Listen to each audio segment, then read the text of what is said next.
একজন ব্যক্তি তার নাম ওসমান হাদি জুমার নামাজ পড়ে মসজিদ থেকে বের হয়েছে, রিকশায় উঠেছে। আমরা সিসিটিভিতে যেটুকু দেখছি, যেটা সোশ্যাল মিডিয়াতে ভাইরাল হয়েছে, দেখলাম যে মোটরসাইকেল নিয়ে যাচ্ছে, একজন চালাচ্ছে, পিছন দিক থেকে আরেকজন গুলি করলো। সবচেয়ে দুঃখজনক হলেও সত্য, আমার দেশের প্রশাসনিক কাঠামোটা এতটাই দুর্বল, দিনে দুপুরে প্রকাশ্যে মানুষের সামনে দিবালোকে একটা সন্ত্রাস, একটা শুটারম্যান ওসমান হাদিকে গুলি করলো। অথচ এই শুটারম্যানকে আমার দেশের প্রশাসন ধরতে পারল না। চরম ব্যর্থতা। এই ব্যর্থতার জন্য আমাদের এই মুখটা জাতির সামনে দেখাতে লজ্জা হয়। স্বাধীনতা পেয়েছি 54 বছর। আমার দেশের একজন নেতা, নাম বললে অনেকেই চিনবেন, ওই নেতা বলেছিল সৌদি পায় স্বর্ণের খনি, দুবাই পায় কয়লার খনি, অমুক পায় গ্যাসের খনি, আমি পাইছি চোরের খনি। কথা বলেন না কে? কোন চোর আর চোর, চোরের অভাব নাই। ঘরে চোর, বাজারে চোর, রাস্তায় চোর, অফিসে চোর, আদালতে চোর, সংসদেও চোর। যার কারণে আমরা দেখেছি এই দেশে এত চোর বন্ধু, শেষ পর্যন্ত চুরি করতে করতে আমার দেশটাকে দেউলিয়ার মতন বানায় ফেলেছিল।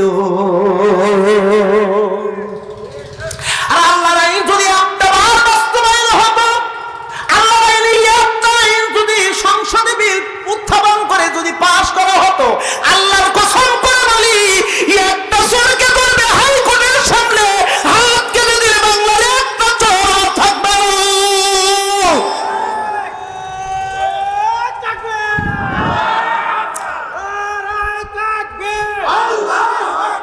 কুরআন হাদিস যেখানে, আলেমুল আমা যেখানে,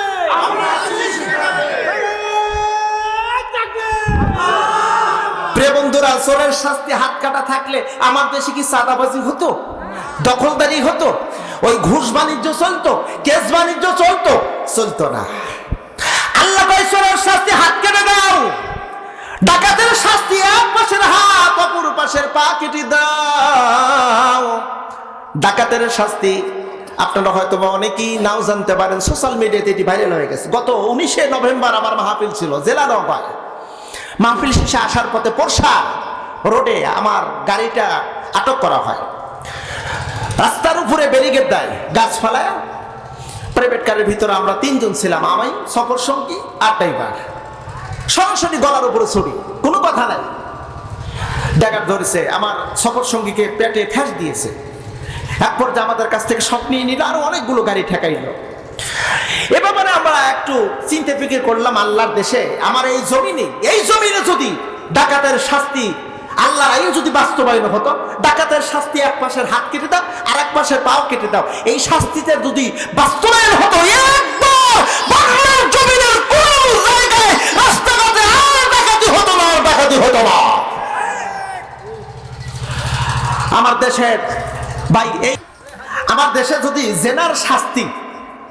জেনার শাস্তির ব্যাপারে আল্লাহর একটা আইন আছে না নাই? যারা জানেন একটু জবান খুলে বলেন, আছে না নাই?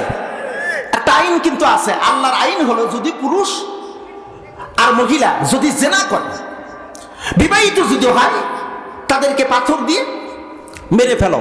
এই কথাটা কার? একটু জোরে বলতে হবে, কার? আর যদি অবিবাহিত হয়, তাহলে 100 বেত্রাঘাত করো। 100 বেত্রাঘাত করো। অবিবাহিত যদি হয় 100 বেত্রাঘাত করো। তাহলে আল্লাহর আইনের মধ্যে ফায়দা কি একটু খেয়াল করে দেখো। আমরা দেখি প্রতিদিন পত্রিকা খুললেই, এখন তো পত্রিকা আর মানুষ পড়ে না, এখন সোশ্যাল মিডিয়াতে দেখলেই, খুললেই সকালবেলায় দেখা যায় যে ওই একটা কিশোরী ধর্ষিতা হয়েছে। 5 জন, 10 জন, 15 জন, 20 জন একজন কিশোরীকে ধর্ষণ করে মেরে ফেলেছে। এরকম ঘটনা আমরা দেখেছি কিনা? কথা বলতে হবে। আমরা দেখেছি অসংখ্য নারী ঘর থেকে বের হয়েছে, কিন্তু ইজ্জত দিয়ে বাড়িতে আসতে পারে নাই। পরের দিন তার লাশ পাওয়া গেছে ড্রেনের ভিতরে, নদীর ভিতরে, খাল বিলে, এখানে সেখানে। এই যে 5ই আগস্টের পরে কম কিন্তু ধর্ষণ হয় নাই, অনেক ধর্ষণ হয়েছে, অনেক মা বোনেরা লাঞ্ছিত হয়েছে, ইজ্জত হারা হয়েছে। যদি একটা বার যদি কোরআনের শাসন এই আইনটা জেনার শাস্তি রজন করে দেওয়া, 100 বার আঘাত করা, একটা বার পার্লামেন্টে যদি পাস হয়, 8 বছরের কোনো শিশু আর ধর্ষিত হবে না। কোন নারী তার ইজ্জত দিয়ে ঘর থেকে বের হবে, ইজ্জত নিয়েই ঢুকবে। ওই ইজ্জতের দিকে কোনো পুরুষ, কোন সন্ত্রাস নামের কুলাঙ্গাররা বাঁকা চোখে তাকাতে পারবে না। কথা বলেন ঠিক কিনা? আল্লাহর আর একটা আইন আছে, কুতিবা আলাইকুমুল কিসাস, আছে না হুজুর? কুতিবা আলাইকুমুল কিসাস, কিসাস মানে কিসাস, এটি একটি আল্লাহর আইন। হত্যার পরিবর্তে হত্যা, হত্যার পরিবর্তে, জোরে বলতে, হত্যার পরিবর্তে কি? হত্যা। যদি এই আইনটাও যদি আমার দেশে যদি বাস্তবায়ন হতো, তাহলে অকাতরে অকারণে অনেক মায়ের বুক খালি হতো না, খালি হতো না। কত মানুষকে মারা হয়েছে, ক্রসফায়ার করে মারলো, সন্ত্রাসীরা মারলো। গত কয়েকদিন আগে আপনারা সবাই দেখেছেন, ওসমান হাদি জুলাই বিপ্লবের একজন বীর সিপাহসালার, আমার দেশের একজন তরুণ, একজন মেধাবী, একজন সৎ ন্যায় নিষ্ঠাবান একজন ব্যক্তি, তার নাম ওসমান হাদি। জুমার নামাজ পড়ে মসজিদ থেকে বের হয়েছে, রিকশায় উঠেছে। আমরা সিসিটিভিতে যেটুকু দেখছি, যেটা সোশ্যাল মিডিয়াতে ভাইরাল হয়েছে, দেখলাম যে মোটরসাইকেল নিয়ে যাচ্ছে, একজন চালাচ্ছে, পিছন দিক থেকে আরেকজন গুলি করলো।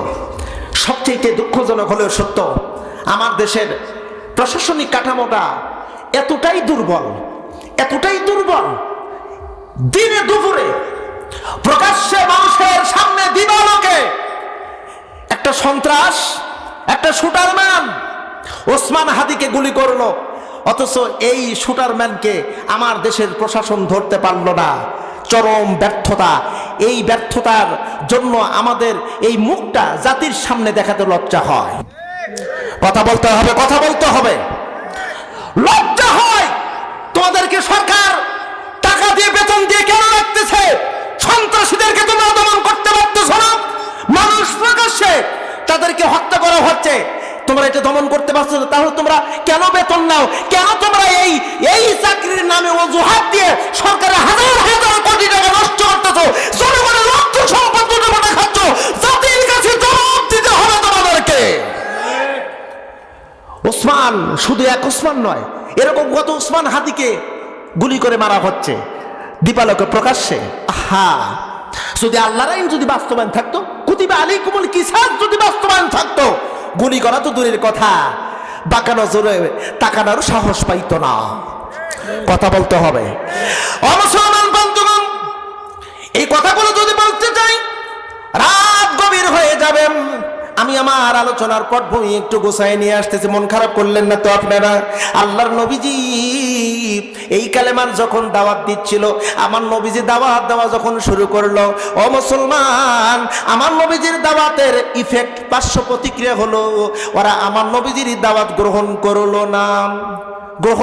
করলো না, না করেও বরং আরো কিছু ভূমিকা তারা নিল, যাতে দাওয়াত না দিতে পারে। দাওয়াত বন্ধ করার বিভিন্ন কৌশল অবলম্বন করলো। দাওয়াত বন্ধের কৌশল হলো, হুজুর আমার যেখানেই যাই, প্রাথমিক পর্যায়ে হুজুর আমার গোপনে দাওয়াত দিয়েছেন। পরবর্তী হযরত ওমর রাদিয়াল্লাহু তাআলা আনহু কালেমা পড়ে মুসলমান হওয়ার পর এবার প্রকাশ্যে রাসূল দাওয়াত দেওয়া শুরু করলেন। দাওয়াত দেওয়া যখন শুরু হয়ে গেল, আমার নবীজির দাওয়াত বন্ধ করা হচ্ছিল। রাসূলকে নির্যাতন করা হয়েছে বিভিন্নভাবে, যেটা আপনারা সবার জানা। হুজুর নামাজে দাঁড়াইছে, পিছন দিক দিয়া আল্লাহর নবীজির গলার মধ্যে চাদর পেঁচায়া ধরেছে, যেন মেরে ফেলবে। আল্লাহর নবীজি নামাজে সাজদায় গেছে, উটের পচা নারী ভুঁড়ি বিশ্ব নবীজির ওই সাজদারত অবস্থায় চাপায় দিয়েছে, দুনিয়া থেকে বিদায় করবে। আমার নবীজির দাওয়াত বন্ধ করার লক্ষ্যে ওরা একটা জেলখানা তৈরি করলো। সেই জেলখানার ভিতরে আল্লাহর নবীকে 3 বছর কারারুদ্ধ করে রাখা হয়েছিল। এটাও যখন দাওয়াত বন্ধ হলো, ওরা বিভিন্নভাবে বিভিন্ন অপবাদ দেওয়া শুরু করলো। আল্লাহর নবীকে বলতে লাগলো পাগল, হুজুরকে বলতে লাগলো জাদুকর, হুজুরকে বলতে লাগলো ভণ্ড, হুজুরকে বলল বিতাড়িত। এভাবে বিভিন্ন শব্দ বলে আমার নবীজিকে আঘাত দেওয়া শুরু করেছিল। অথচ ওই মক্কাবাসীরা